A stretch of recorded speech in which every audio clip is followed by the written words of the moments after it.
ચલો આગળનો most important question છે. નીચેનામાંથી કઈ બાબતને કાયદાના શાસનની મુખ્ય લાક્ષણિકતાઓ તરીકે ગણવામાં આવે છે? પહેલાં તો સમજો કે કાયદાનું શાસન એટલે શું. આ અત્યંત મહત્વનો કોન્સેપ્ટ છે. કાયદાનું શાસન એટલે કે રૂલ ઓફ લો.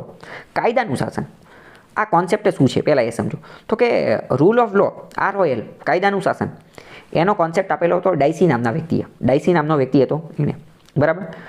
જ્હોન લોક નામનો એક ફિલોસોફર હતો ને એણે કીધું કે વેર લો એન્ડ્સ, જ્યાં કાયદાનો અંત થાય છે, ટાયરાની બિગન્સ. ટાયરાની એટલે કે આપ ખુદ સહી જે છે એ ચાલુ થાય છે. આ બંને કોટ હું તમને થોડી વાર પછી સમજાવું, બરાબર.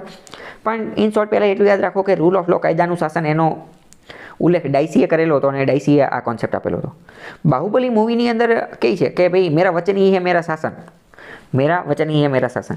તો શું આને કાયદાનું શાસન કહેવાય? તો કે ન કહેવાય. આમાં તો હું હવે એનું વચન જ એનું શાસન હોય તો એ તો કાલ સવારે ઉઠીને એના ઘરે ઝઘડો કરીને આવ્યો હોય તો અહીંયા કંઈક બીજો જ ચુકાદો દઈ જાય. એનો મૂળ સારો હોય તો કંઈક બીજો ચુકાદો દઈ જાય, બરાબર. એટલે વચન ઈ શાસન તો ભાઈ એમાં તો એ તો ફરતું રહે ને, એ તો એના મૂળ ઉપર આધાર રાખે. અમુક વાર મજા આવે, અમુક વાર ન મજા આવે. તો કે આવું ન ચાલે.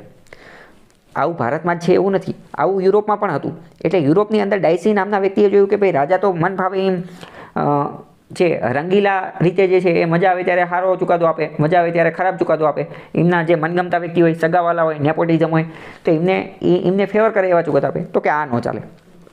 તો ડાઇસીએ કોન્સેપ્ટ આપ્યું કે ભાઈ આવું ન હોવું જોઈએ. રૂલ ઓફ લો કાયદાનું શાસન હોવું જોઈએ.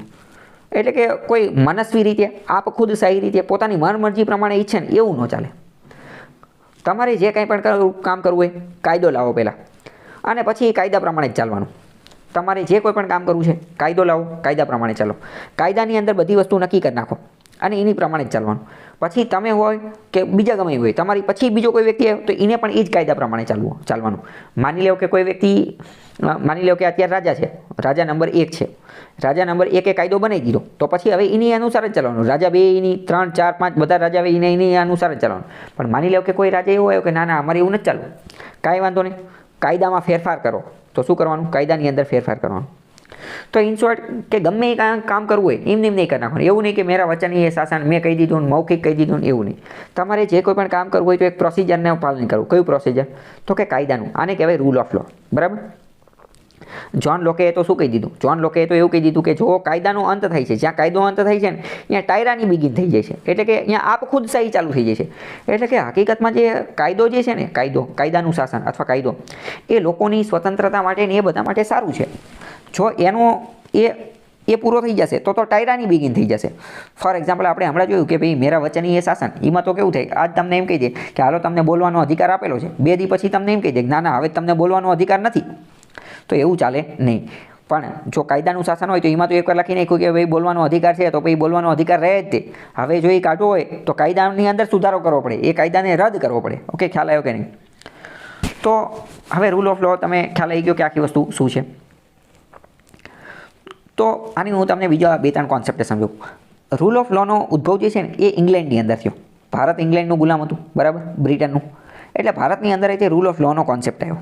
અંગ્રેજો ભારતની અંદર આવ્યા તો એમને કીધું કે ભાઈ જો આપણે અહીંયા રૂલ ઓફ લોથી ચાલશું, ગમે કંઈ કામ કરવું હોય તો એમને એમ ન ચાલે, કાયદા અનુસાર ચાલવાનું. એટલે તમને ખ્યાલ હશે સૌથી પહેલાં રેગ્યુલેટિંગ એક્ટ આવ્યો, પછી ચાર્ટર એક્ટ આવ્યો, પછી ગવર્મેન્ટ ઓફ ઇન્ડિયા એક્ટ આવ્યો, અલગ અલગ એક્ટ આવ્યો. બીજું હવે હું તમને બીજા 2-3 પ્રેક્ટિકલ ઉદાહરણ આપું, બરાબર. કે રૂલ ઓફ લો કાયદાનું શાસન એટલે શું? માની લો કે 2 વ્યક્તિ છે, 2 સરકારી નોકર છે, સરકારી અધિકારી છે, બરાબર, સરકારી નોકરી કરે છે. હવે 2 અધિકારી માની લો કે એમને કોઈ દબાણનો પ્રશ્ન આવ્યો છે, બરાબર.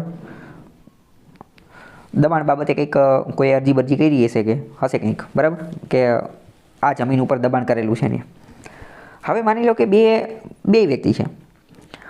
એક વ્યક્તિએ શું પ્રક્રિયા કરી ખબર છે? એ ગયો અને જે દબાણનો પ્રશ્ન હતો ને એ જગ્યાએ ગયો, એ સ્થળે ગયો, ત્યાં બધા હારે વાતચીત કરી, જે વિરોધ કરવાવાળા હતા એ, જે ફરિયાદ કરવાવાળા હતા એ, જે ગ્રામજનો હતા એ બધા હારે વાતચીત કરી. અને એ બધાની હારે મૌખિક સમજાવવાની કોશિશ કરી, શું છે ને એ બધો પ્રશ્ન નોલું પેલું એ બધું જાણવાની કોશિશ કરી, બરાબર. પહેલું એણે આ કામ કર્યું. બીજો વ્યક્તિ હતો ને એણે શું કર્યું? એ જે દબાણનો પ્રશ્ન હતો ને એનો પહેલાં અભ્યાસ કર્યો કે શું છે ઓલું પેલું, એના કાગળિયાની એ બધું વાંચ્યું. પછી શું કર્યું એણે જે પોતાના જે અધિકારીઓ હતા અથવા પોતાના જે ચૂંટાયેલા સભ્યોને એ બધા હતા એ બધાની પાસે ઠરાવ કરાવડાયો, એ બધાની પાસે કાયદો બનાવડાયો. એણે આખી એક દબાણની ફાઇલ તૈયાર કરી, આખી એક દબાણની જે છે એ ફાઇલ તૈયાર કરી કે આવો આવો પ્રશ્ન છે, આવું આવું થઈ શકે, આનું આવું આવું સમાધાન હોઈ શકે, ગ્રામજનોનું આવું કહેવાનું છે ને એ બધું. ઇન શોર્ટ એક આખી જે છે એ ફાઇલ તૈયાર કરી, પેપર વર્ક કર્યું, ડોક્યુમેન્ટેશન, કાગળિયા ને એ બધું તૈયાર કર્યું. બરાબર, આટલી વસ્તુ સમજી ગયા બે વ્યક્તિ હતા. હવે તમે વિચારો, ઉપરથી કોઈ અધિકારી આવ્યો ચેકિંગ માટે, ઉપરથી કોઈ વ્યક્તિ અથવા તો કોર્ટે જ તે માની લો કે કોર્ટે બોલાયા અને કીધું કે ભાઈ એટલે 15-20 વર્ષથી દબાણનો પ્રશ્ન છે, તમે શું કામ કર્યું, તમે શું કામ કર્યું? બરાબર, તો એ તમે વિચારો કે પહેલો વ્યક્તિ જે રહ્યો કે જે હકીકતમાં રૂબરૂ ત્યાં જઈને બધું કામ કર્યું હતું અને બીજો વ્યક્તિ તો રૂબરૂ ગયો નહોતો. બરાબર, રૂબરૂ એને ખબર નથી સ્થળ પર ક્યાં છે. પણ તમે વિચારો કોર્ટ કોની વાતને માન્ય રાખશે અથવા કોર્ટ જે છે એ કઈ વાતમાં વધુ ઊંડી ઉતરી શકશે, કઈ વાતને એ વિશ્વાસપાત્ર ઠેરવશે? તમે વિચારીને કહો તો. રિપોર્ટવાળાને, બીજું કે જેણે આ બધું તૈયાર કરી, આખી ફાઇલ તૈયાર કરી, ડોક્યુમેન્ટ તૈયાર કરી એને, કેમ કે ઓલાએ તો ભાઈ મૌખિક તૈયાર કર્યું એનો તો કોઈ મતલબ જ નથી, મૌખિક વસ્તુનો કોઈ ઉલ્લેખ છે નહીં. કેમ? કારણ કે ભારત રૂલ ઓફ લો, કાયદાના શાસન વડે, કાયદા વડે ચાલતો દેશ છે. બરાબર, એટલે હંમેશા રૂલ ઓફ લો જે છે એને વળગી રહેવું પડે. તમને ખ્યાલ હશે એટલે જ તો વારંવાર ઘણી બધી વાર સિનિયર ને જુનિયર આ બધા અધિકારીઓ રહ્યા એ ઘણી બધી વાર એવું પણ કહેતા હોય, બરાબર, કે તમારે આ કામ કરાવવું છે તો કે હા કરાવી નાખો, પણ કે તમારે લેખિતમાં આપવું પડશે. શા માટે લેખિતનો વધારે આગ્રહ રાખતા હોય છે? કારણ કે ભારત કાયદાના શાસન અનુસાર ચાલે છે એટલે. બરાબર, કાયદાના શાસન અનુસાર ચાલે છે એટલે. આની પહેલાં મેં તમને એક વાત ચલાવ્યો હતો વિડીયોની અંદર. બરાબર, મેન્યુઅલ્સ, તલાટી મેન્યુઅલ્સ આવે, પ્રાંત મેન્યુઅલ્સ આવે, કલેક્ટર મેન્યુઅલ્સ આવે, એટીવીટીની મેન્યુઅલ્સ છે, દરેક જગ્યાની મેન્યુઅલ્સ હોય. મેન્યુઅલ્સનો મતલબ શું? કાર્યરીતિ, માર્ગદર્શિકા. તો કે એનું આપણે પાલન કરવાનું હોય. બરાબર, એમજી નરેગા એક્ટ છે તો એમજી નરેગાની ઓપરેશનલ ગાઈડલાઇન્સ છે કે કઈ રીતે એનું જે છે એ કામકાજ કરવાનું, એ દરેક સ્ટેપ લખેલા છે. તો આને શું કહેવાય? કાયદાનું શાસન કહેવાય. હવે પછી એની અંદર લખેલું જ છે કે ભાઈ નરેગા એક્ટની અંદર આટલી વસ્તુ કરવાની, પણ માની લો કે કોઈ તોય તમારા અધિકારી અથવા કોઈ બીજા વ્યક્તિ જે છે એ તમને એમ કે ના કે આમ નહીં કરવાનું, આવી રીતે કરવું પડશે, તો ચાલે? તો કે ન ચાલે. કેમ? કારણ કે કાયદાના શાસનની વિરુદ્ધમાં તમે જઈ રહ્યા છો એટલે. તો ઓકે, પહેલાં તો કાયદાનું શાસન, આ કીવર્ડ તમારા મગજમાં બેસી ગયો. ચલો, હવે કાયદાનું શાસન શું કરે છે, કાયદાના શાસનથી શું થાય, હવે એ આપણે જોઈએ. પહેલી વસ્તુ જોઈએ, પહેલું કે કાયદાના શાસનની મુખ્ય લાક્ષણિકતા કઈ છે. બરાબર, ચલો પહેલાં તો આપણે એ સમજીએ કે કાયદાનું શાસન જો હશે તો એ જે સરકાર અથવા કારોબારી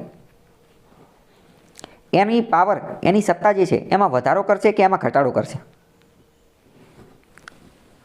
કાયદાનું શાસન હશે તો એમાં સરકાર, એક્ઝિક્યુટિવ, કારોબારી, એની સત્તા, એનું પાવર, એમાં વધારો થશે કે ઘટાડો થશે? એની અંદર ઘટાડો થશે ને. કેમ? કારણ કે હવે એને કાયદાને વળગીને જ રહેવાનું છે. એ કાયદાની આડું કામ નહીં કરે ને, કાયદાની બહારનું કામ નહીં કરી શકે. બરાબર, એક રીતે મર્યાદિત કામ થઈ ગયું ને. પહેલાં તો ઓલામાં તો કેવું હતું, મેરા વચન એ શાસન, જે બોલે એ મનમાં જે આવ્યું ને બોલી દીધું. પણ આમાં તો એવું ન ચાલે ને, ગમે એવું ન બોલી શકે. જો કાયદામાં લખેલું છે એ જ કરી શકાય, અને જો કાયદામાં નથી લખેલું તો એમાં ફેરફાર કરવો પડે અથવા નવું ઉમેરવું પડે. બરાબર, તો કાયદાનું શાસન આપણે એક રીતે એવું કહી શકીએ કે નાગરિકોને વધુ સ્વતંત્રતા આપે છે. નાગરિકોની સ્વતંત્રતા, નાગરિકોની લિબર્ટી, ફ્રીડમ જે છે એને સુનિશ્ચિત કરે છે, એવું કહી શકાય? તો કે હા, કહી શકાય. કાયદાનું શાસન શું કરે છે? નાગરિકોને વધુ સ્વતંત્રતા આપે છે અને સરકાર જે છે એને સિકંજામાં રાખે છે, એને કંટ્રોલમાં રાખે છે. ઓકે, ખ્યાલ આવ્યો કે નહીં? ઓકે, ચલો. તો હવે આપણે જે છે એ કાયદાનું શાસન જે છે એના બીજા અમુક લક્ષણ જોઈએ. કાયદાનું શાસન જે છે એનું એક બીજું લક્ષણ એ છે કે દરેક વ્યક્તિ કાયદા સમક્ષ સમાન છે, ઇક્વાલિટી બિફોર લો. દરેક વ્યક્તિ જે છે કાયદા સમક્ષ કેવો છે? સમાન છે. અને રૂલ ઓફ લો, કાયદાનું જે શાસન છે એનો સૌથી મોટો સિદ્ધાંત હોય ને તો એ એમ કહે છે કે સુપ્રીમસી ઓફ લો. કાયદો જે છે એ જ સર્વોચ્ચ છે, કાયદો જે છે ને એ જ સર્વોચ્ચ છે. કાયદાથી ઉપર કોઈ નથી. ગમે એ વ્યક્તિ તમને બોલીને ગમે એ આદેશ આપે, નહીં માનવાનો. કાયદામાં લખેલું હોય એ જ તમારે સર્વોચ્ચ માનવું. માની લો કે કોઈ વ્યક્તિ તમને લેખિતમાં પણ આદેશ આપી દે છે, પરંતુ માની લો કે એ જે લેખિતમાં આપે છે એ કાયદા હારે અનુકૂળ નથી, કાયદાને અનુરૂપ આવતું નથી, નહીં માનવાનું. બરાબર, એટલે કે સુપ્રીમસી ઓફ લો. કાયદો જે છે એને હંમેશા સર્વોચ્ચ માનવાનો છે. કાયદાનું શાસન, એનાથી સિવિલ લિબર્ટીઝ, નાગરિકોની અભિવ્યક્તિ, નાગરિકોની સ્વતંત્રતા જે છે શું એનું પ્રોટેક્શન, એનું સંરક્ષણ થશે? તો કે હા, એનું સંરક્ષણ જે છે એ થઈ શકશે. તો કે રૂલ ઓફ લો જે છે એ એનું પણ સંરક્ષણ જે છે એ કરી શકશે. બરાબર, ખ્યાલ આવ્યો કે નહીં? ચલો, હવે ક્વેશ્ચન જોઈએ કે કાયદાના શાસનની મુખ્ય લાક્ષણિકતા કઈ છે. તો હવે આપણે જોઈએ કાયદાનું શાસન છે. પહેલું એમ કહે છે કે વહીવટી સત્તાની મર્યાદા. વહીવટી સત્તા એટલે શું? તો કે એડમિનિસ્ટ્રેટિવ વર્ક. ક્લાર્ક લોકોના આ બધા જે કામ કરતા હોય, બરાબર. વહીવટી સત્તાની મર્યાદા, કાયદાના શાસન, એની મુખ્ય લાક્ષણિકતા એ શું? વહીવટી સત્તાની મર્યાદા એ આવશે કે નહીં આવે? તો કે હા આવશે ને. કેમ? કારણ કે કાયદો વહીવટી સત્તા, વહીવટ કરવાવાળા વ્યક્તિ કોણ હશે? તો કે એડમિનિસ્ટ્રેટર જે વહીવટ કરવાવાળા વ્યક્તિ હશે. હકીકતમાં જે કોઈ પણ વ્યક્તિ સરકારી નોકરી કરવા માંગે છે, સરકારી નોકરીની અંદર જોડાવા માંગે છે, તો એ હકીકતમાં વહીવટની અંદર જ તો ભાગીદાર બનવા માંગે છે ને. એ પછી ભલે તલાટી બને કે ક્લાર્ક બને કે ક્લાસ 1 ઓફિસર બને કે ક્લાસ 2 બને કે ગમે એ બને, તો એ વહીવટી સત્તાનો જ ભાગ બનશે. પણ વહીવટી સત્તા જે છે, તમે એક્ઝિક્યુટિવ બની ગયા, દરેક અધિકારીઓ રહ્યા, બરાબર, દરેક કર્મચારી એ એક રીતે એક્ઝિક્યુટિવ કારોબારીનો જ ભાગ છે. એ મેં તમને સાલો પહેલાં ચલાવી દીધું હતું. તો માની લો કે એ એક્ઝિક્યુટિવ બની ગયા, પણ શું એ મનસ્વી રીતે કામ કરી શકશે? શું એ મનસ્વી રીતે કામ કરી શકશે? તો કે ના, નહીં કરી શકે ને. કાયદાનું શાસન એની ઉપર શું કરશે? મર્યાદા રાખશે, કંટ્રોલ લાવશે. ફોર એક્ઝામ્પલ, આવાસ યોજના છે, બરાબર, તો કે કયા કયા વ્યક્તિને આવાસ યોજના અંતર્ગત કવર કરવાના? શું કોઈ અધિકારીના જે હગાવાલા છે એને કવર કરવાના? એને મનગમતા હોય એને કવર કરવાના? તો કે ના, એવું ન ચાલે. કાયદાના શાસન અંતર્ગત જે કાયદાની અંદર જે જોગવાઈ કરેલી છે એને કવર કરવાના, બરાબર. નરેગા એક્ટ છે, તો કે નરેગા એક્ટમાં રોજગારી કોને આપવાની, કેવી રીતે આપવાની, બરાબર. તો કાયદાનું શાસન જે છે એનું પાલન કરવાનું. તો એની પહેલી લાક્ષણિકતા શું થાય કે વહીવટી સત્તાની ઉપર એ મર્યાદા મૂકશે. વહીવટી સત્તા મજા આવે એમ કામ કરી શકશે નહીં. અધિકારીઓ, એ સંધિ અધિકારી હોય કે કોઈ પણ અધિકારી હોય, એને પણ કાયદાનું તો પાલન કરવું જ પડશે. ખ્યાલ આવ્યો કે નહીં? અને તમે જોતા હશો કે ઘણા બધા વ્યક્તિઓ, ઘણા બધા અધિકારીઓ હોય તો એની ઉપર ડિપાર્ટમેન્ટલ ઇન્ક્વાયરી ચાલતી હોય છે. ડિપાર્ટમેન્ટલ ઇન્ક્વાયરી, બરાબર. આવી નાની નાની વસ્તુ જે છે એ કાયદાનું ઉલ્લંઘન કરવા બદલની ડિપાર્ટમેન્ટલ ઇન્ક્વાયરી ચાલતી હોય છે. ઘણા બધા લોકોને ઘરે પણ બેહાડી દીધા હોય છે. ઘણા બધા લોકો જે છે એમના પગાર અટકાવેલા હોય છે, ઈજાફાન એવું બધું પણ અટકાવેલું હોય છે. અહીંયા હું તમને એક બીજું પ્રેક્ટિકલ એક્ઝામ્પલ આપું.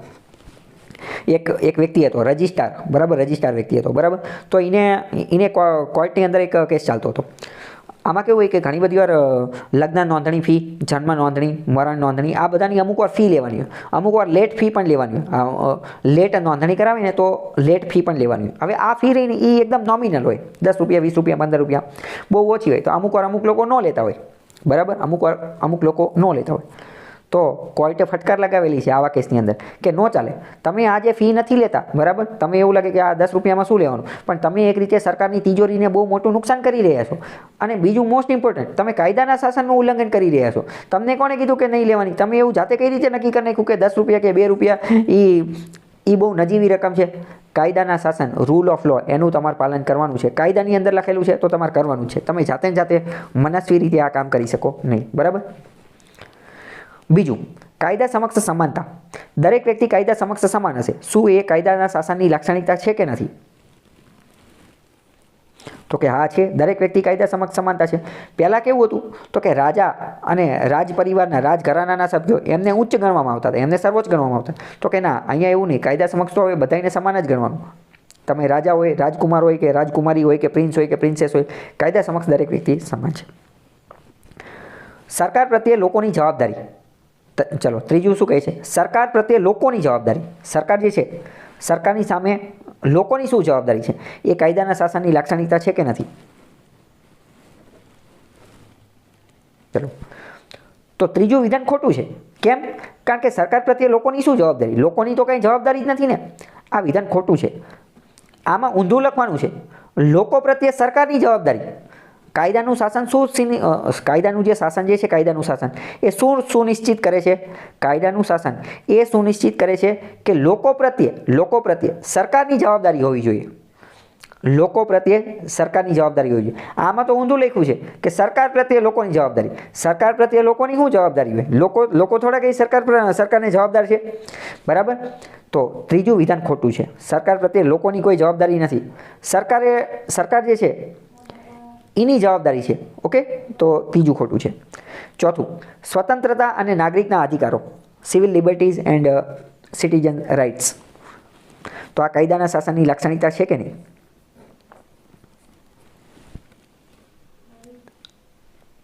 તો આ એની લાક્ષણિકતા છે, બરાબર. સ્વતંત્રતાની એ આપે છે. ઓકે, તો કાયદાનું શાસન, ડાયસીનો જે કોન્સેપ્ટ એ તમને ખ્યાલ આવી ગયો. હવે જો મેં તમને ડાયરેક્ટ આ કહી દીધું હતું કે ભાઈ વહીવટી સત્તાની મર્યાદા, કાયદા સમક્ષ સમાનતા, તો તમારા મગજમાં આખું ઉતરે જ નહીં, બરાબર. પણ હવે તમને ખબર પડી ગઈ કે કાયદાનું શાસન ગમે ત્યારે કીવર્ડ આવે તો હવે તમને આવા એનાલિટિકલ પ્રકારના ક્વેશ્ચન આજે પૂછાઈ ગયો, તો આ બીજી પણ ક્વેશ્ચન એક્ઝામમાં પૂછાઈ શકે. તો હવે તમે ડીલ કરી શકો ખરા? બીજું, હવે ગમે ત્યારે તમે કીવર્ડ વાંચો કાયદાનું શાસન, ગમે ત્યારે તમે આ એક શબ્દ વાંચો કાયદાનું શાસન, તો તમારા મગજમાં તમને ખબર પડી જવી જોઈએ કે કાયદાનું શાસન એટલે આ વાત કોની કરે છે, શેની વાત થવી જોઈએ. તો તમારા મગજમાં આ બધી વસ્તુ જે છે એ ફરતી રહેવી પડે. બરાબર. હમણાં મેં તમને મેન્યુઅલ્સ જે ચલાવેલું હતું, બરાબર, તો મેન્યુઅલ્સ પણ એક રીતે શું છે કે કાયદાના શાસનની જ વાત કરતા હતા. ઓકે.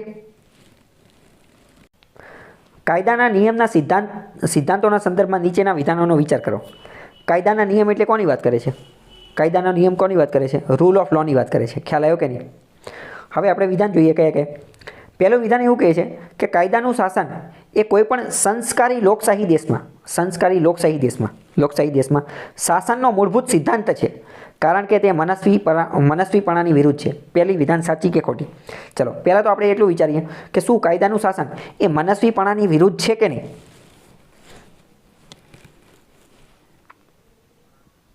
મનસ્વીપણાનો મતલબ શું થાય? મનસ્વીપણાનો મતલબ એમ મન ફાવે એમ, મજા આવે એમ, મન ફાવે એમ, મેરા વચન હી મેરા શાસન, મને જે સારું લાગે એ. મનસ્વીપણું એટલે એને મનસ્વીપણું. બરાબર. અધિકારી પાસે કોઈ અરજદાર જાય સહી કરાવવા કે આમાં સાહેબ આમાં સહી કરી દો, તો કે ના ના આજે મારો મૂડ નથી, કાલે આવજો, પરમ દિવસે આવજો, 2 દિવસ પછી આવજો, અઠવાડિયા પછી આવજો. હા, મનસ્વીપણું.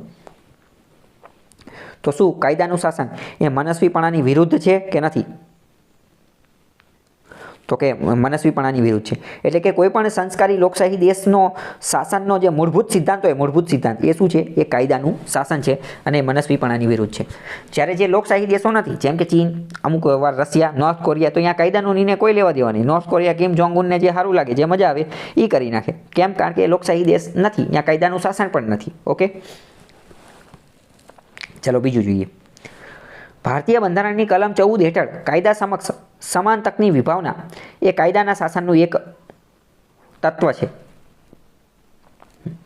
તો આર્ટિકલ 14 અનુચ્છેદ 14 ઇક્વાલિટી બિફોર લો. બરાબર. કાયદા સમક્ષ દરેક વ્યક્તિ કેવા રહેવાના છે? સમાન રહેવાના છે. ઇક્વાલિટી બિફોર લો. તો એ કાયદાના શાસનનું એક તત્વ છે. સાચી વાત છે. બરાબર. ત્રીજું વિધાન શું કહે છે? વ્યક્તિના અધિકારોની પ્રાધાન્યતા. વ્યક્તિના અધિકારો એટલે કે આપણા અધિકારો જે છે, ફંડામેન્ટલ રાઇટ્સ અથવા હ્યુમન રાઇટ્સ અથવા જે બીજા અન્ય અધિકારો, લીગલ રાઇટ્સ છે, બધા અધિકારો, એની પ્રાધાન્યતા એટલે કે સર્વોચ્ચતા, એનું પ્રાધાન્ય, એને ઉપર રાખવાના કે નીચે રાખવાના, એની પ્રાધાન્યતા બ્રિટિશ સિસ્ટમની જેમ બંધારણની ઉપર નથી. બંધારણની ઉપર નથી એટલે કે આપણા જે અધિકારો રહ્યા ને, વ્યક્તિગત અધિકારો, એ બંધારણની ઉપર નથી, બંધારણથી ઉપર નથી. સાચી વાત કે ખોટી વાત?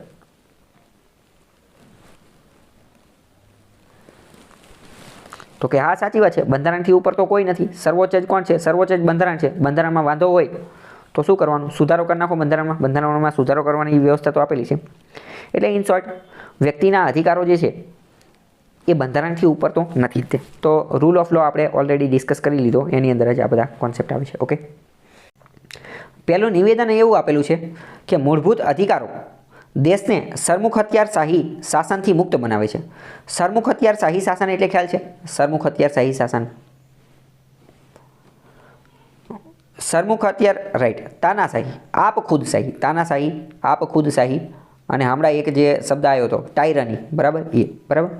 તો શું મૂળભૂત અધિકારો જે છે એ દેશને સરમુખ હથિયાર શાસનથી મુક્ત બનાવે છે કે નથી બનાવતા? તો કે હા સાચી વાત છે. કારણ કે મૂળભૂત અધિકારો જે છે એ સરમુખ હથિયાર એને છીનવી શકશે નહીં, એટલે કે એનેથી મુક્ત પડે. પહેલું સાચું છે. બીજું, રાજકીય લોકશાહી, પોલિટિકલ ડેમોક્રેસી, રાજનીતિની અંદર લોકશાહી, એના આદર્શોને પ્રોત્સાહન આપવા માટે મૂળભૂત અધિકારો રજૂ કરવામાં આવેલા છે. ભારતની અંદર રાજનીતિક લોકશાહી, પોલિટિકલ ડેમોક્રેસી, એના પ્રોત્સાહન માટે જે છે મૂળભૂત અધિકારો રજૂ કરવામાં આવેલા છે. એ વાત સાચી છે? તો કે હા સાચી છે. અને બંને વિધાન સાચા છે અને આ તર્ક જે છે એ પણ સાચું છે. ઓકે, ખ્યાલ આવ્યો?